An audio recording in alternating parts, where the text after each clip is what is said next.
नमस्कार साथियों, मैं रवि, आप देख रहे हैं बिहारी कलम। तो रोहित जी बताइए कि ये कहाँ तक उचित है कि पूरा भारत एक तरफ राममय हो चुका है, तो क्या मोदी जी 2024 के चुनाव राम मंदिर पे लड़ना चाहते हैं, या बेरोजगारी की भी बात होनी चाहिए, या शिक्षा की बात होनी चाहिए? सबसे बड़ी बात है रवि जी की जब नरेंद्र मोदी आए थे तो राम मंदिर भी एक मुद्दा था। उन्होंने कहा था कि हम राम मंदिर पूरे अच्छे से भव्य तरीके से उसको बनवाएंगे, और उन्होंने यह भी कहा था कि हम आएंगे तो युवाओं को एक अच्छा देश में रोजगार देंगे लोगों को। युवा बहुत प्रसन्न हुए थे और बहुत बड़ी आबादी में युवा उनको सपोर्ट किए थे। अब वक्त आ गया है, 2 टर्म हो चुका, नरेंद्र मोदी जी 2 कार्यकाल समाप्त कर चुके। अब इन्होंने राम मंदिर भी दिखा दिया बना करके, अच्छे से कल प्राण प्रतिष्ठा भी होने हैं। अब बात है युवाओं को लेकर। कुछ दिन पहले कितना रेलवे में वैकेंसी आया है आपको पता है? हाँ, वो तो हम देख रहे हैं। लोको पायलट की बहाली 5 साल में 5000 वैकेंसी खाली हुई है, जो कि रेलवे मंत्रालय के द्वारा पहले कितना तो था? आज तक तो रिकॉर्ड है कि 5000 कभी नहीं आया रेलवे में बहाली लोको पायलट की। जब भी आया तो 50,000 से ऊपर बहाली आया है।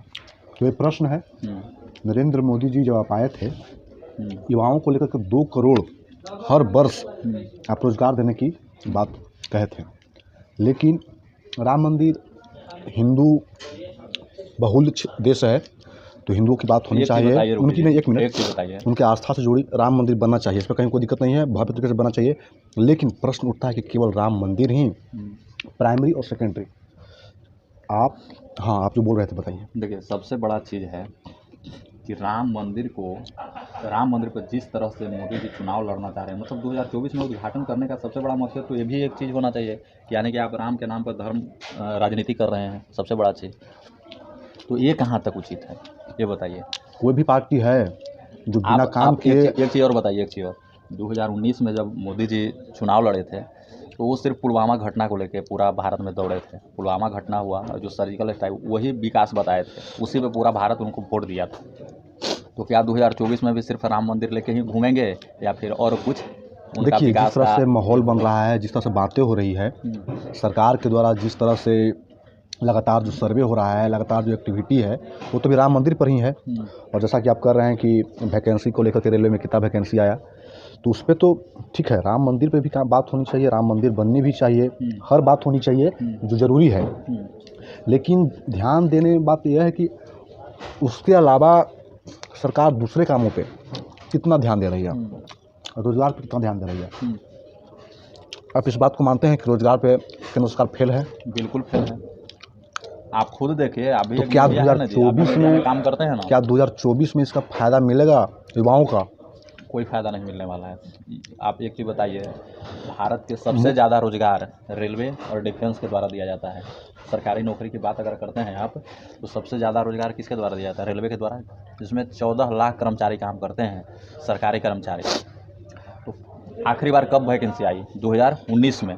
तो मतलब ऐसा इसको बना दिया गया है कि जब चुनाव तब वैकेंसी, और जब चुनाव तब इसका एग्जाम, इस तरह से बना दिया गया। 2024 से पहले रेलवे में कोई वैकेंसी नहीं आया था? 2024 से पहले कोई वैकेंसी, आखिरी बार वैकेंसी 2019 में आई। यानी युवाओं को लेकर के नरेंद्र मोदी विफल हैं। उन्होंने जो वादा किया वो युवाओं के प्रति वो नहीं कर पाए हैं। नहीं। तो देखना यह है कि 2024 के लोकसभा चुनाव में क्या नरेंद्र मोदी केवल राम मंदिर पर हर क्षेत्र को ढकना चाहते हैं, जिससे राम मंदिर को लेकर युवा भी खुश हो जाए, शिक्षा को लेकर भी खुश हो जाए लोग। आपसे फिर बात हम दोहरा रहे हैं, जो प्रश्न पूछे थे इससे पहले कि 2019 में जब मोदी जी प्रचार प्रसार में निकलते थे पूरे भारत के राज्यों में, तो उनका विकास का क्या मुद्दा था? विकास कौन सा बात लेके वो लोगों के सामने रखते? सिर्फ पुलवामा घटना, पुलवामा हुआ और उसका सर्जिकल स्ट्राइक हम किए, वही बात पूरे भारत में लेकर दौड़े।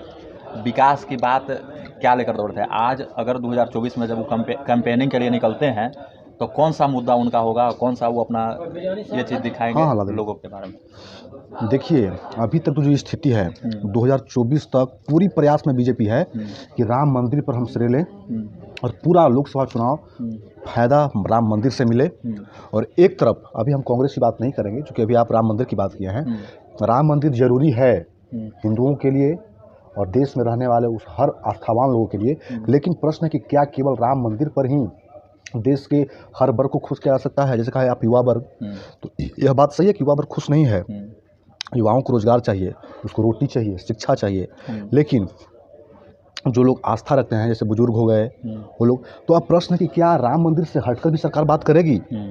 तो मुझे नहीं लगता है कि 2024 में हो सकता है, जैसा कि आप कहे कि 5-4 वैकेंसी आया है, तो आया तो उतना ही रहेगा। मुझे तो लगता है, जहाँ तक देखा जाए, कि आने वाला समय में अगर 2024 के चुनाव में मोदी जी जीत जाते हैं, हाँ, तो 2024 से 29 तक उनका कार्यकाल में हो सकता है कि आने वाले समय में रेलवे में वैकेंसी आना ही बंद कर दें।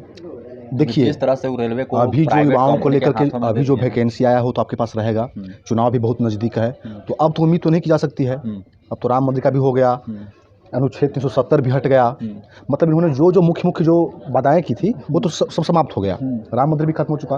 तो अब ये वादा करेंगे कि अब अगली सरकार में अब युवाओं से उम्मीद करेंगे, या अगली सरकार में आप हमको मौका दीजिए। कब तक ऐसे चलता रहेगा? ये 5 साल बहुत होता है। अच्छा, तो इसका मतलब कि अब युवा पूरी तरह से उन पर डिपेंड नहीं है, मतलब उम्मीद तोड़ चुके हैं। तो इससे स्पष्ट होता है, उसको साइड वाले में रखिए ना, इसमें रख देना। हाँ हाँ। तो अब पूरी तरह से जो वादा किए थे, मंदिर भी बन गया है। अब बात रहा लास्ट में युवाओं को लेकर, तो युवाओं को लेकर जो स्थिति है, अब तक तो कोई संतुष्ट करने वाली खबर आई नहीं है युवाओं को लेकर के, रोजगार को लेकर के। तो अब तो उम्मीद तो अगले सरकार में ही है ना, तो अब इस पर युवाओं को देखना है कि अब वो उम्मीद करते हैं या नहीं करते हैं। जब आप 10 साल में नहीं कर पाए तो आगे क्या उम्मीद रखा जाए आपसे? 10 साल आपका हो गया ना जी, 14 से 24 तक आप चुनाव जीते। तो हम लोग ये काम करते हैं, जो लोग युवा देख रहे हैं वो उन पे भी इस बात को छोड़ते हैं। आप 2 टर्म देखें नरेंद्र मोदी जी की सरकार को, केंद्र सरकार को, राम मंदिर भी बन गया और भी जो बाधाएं हुई थी। जिस तरह से एसएससी के द्वारा कैलेंडर जारी किया जाता है, हर साल वैकेंसी, एग्ज़ाम का डेट फिक्स किया जाता है, उसी प्रकार से रेलवे की वैकेंसियाँ कैलेंडर क्यों नहीं जारी किया जाता है? ये भी एक युवा के लिए बहुत बड़ा मुद्दा चीज़ है। युवा चाहता है ना जी कि जैसे जिस प्रकार से एसएससी का कैलेंडर जारी हो, तो रेलवे का भी कैलेंडर जारी हो। इसमें तो मंत्रालय को समझनी चाहिए ना। अब जिस तरह से आप ये बात कितना मीडिया लोग उठाते हैं, ये बात कितना बिल्कुल लोग, हमको तो लगता है कि रवीश कुमार छोड़ के कोई भी मीडिया भारत की इस बात को कभी मतलब टीवी पे या कहीं भी डिजिटल प्लेटफॉर्म पे नहीं रख पाई। बिल्कुल बिल्कुल, जिस युवा देश में अगर युवाओं की बात नहीं होगी तो फिर युवा देश पे विकास की हम बात ही नहीं कर सकते। हमारा आधार फिर बेकार है। आधार युवा हो, शिक्षा हो, और उस पर बात नहीं हो। और यह बात भी सही है कि जितना भी मीडिया जगत है देश का, जितने भी पत्रकार लोग हैं, जितना भी चैनल चल रहा है, यूट्यूबर्स की भी भूमिका आज के समय में बहुत बड़ा है। तो ये ज़रूरी है कि इस भूमिका को उठाना होगा, युवाओं की बात होनी होगी। समय में सबसे बड़ा मीडिया हम यूट्यूबर को मानते हैं। बिल्कुल, आबादी है उसका। जितने बड़े बड़े प्लेटफॉर्म पर बैठ के सिर्फ मोदी मोदी करते हैं, उनको तो हम मीडिया मानते ही नहीं हैं। उनको हम सिर्फ गोदी मीडिया मानते हैं। कहाँ तक जाए ये बात, सही है या गलत है? बिल्कुल, आपके बात से हम संतुष्ट हैं। जो बात होनी चाहिए, कोई किसी भी प्लेटफॉर्म से हो, टीवी से हो, रेडियो से हो, यूट्यूब से हो, फेसबुक से हो, बात होनी चाहिए युवाओं को लेकर के, शिक्षा को लेकर के, देश का कैसे विकास दर बढ़े, जीडीपी बढ़े, इसको लेकर बात होनी चाहिए और पूर्णतः बात होनी चाहिए। तो ये हम बात युवाओं पर छोड़ते हैं कि इस बार 2024 के लोकसभा चुनाव में हम मंदिर का समर्थन करते हैं। मंदिर बननी चाहिए, आस्था उसमें जुड़ी हुई है लोगों का। लेकिन यह समाप्त हो गया पूरी तरह से। आप लोग कमेंट करके बताइए। युवाओं, आप बताएं कि क्या 2024 के लोकसभा चुनाव में आप सरकार से संतुष्ट हैं या नहीं? क्या आप आगे की सरकार में विश्वास रखेंगे कि आगे नरेंद्र मोदी आते हैं तो आपको रोजगार देंगे? आप बने रहें बिहारी कलम पर। फेसबुक पर देखें तो फॉलो, यूट्यूब पे सब्सक्राइब करें। बहुत बहुत धन्यवाद। नमस्कार।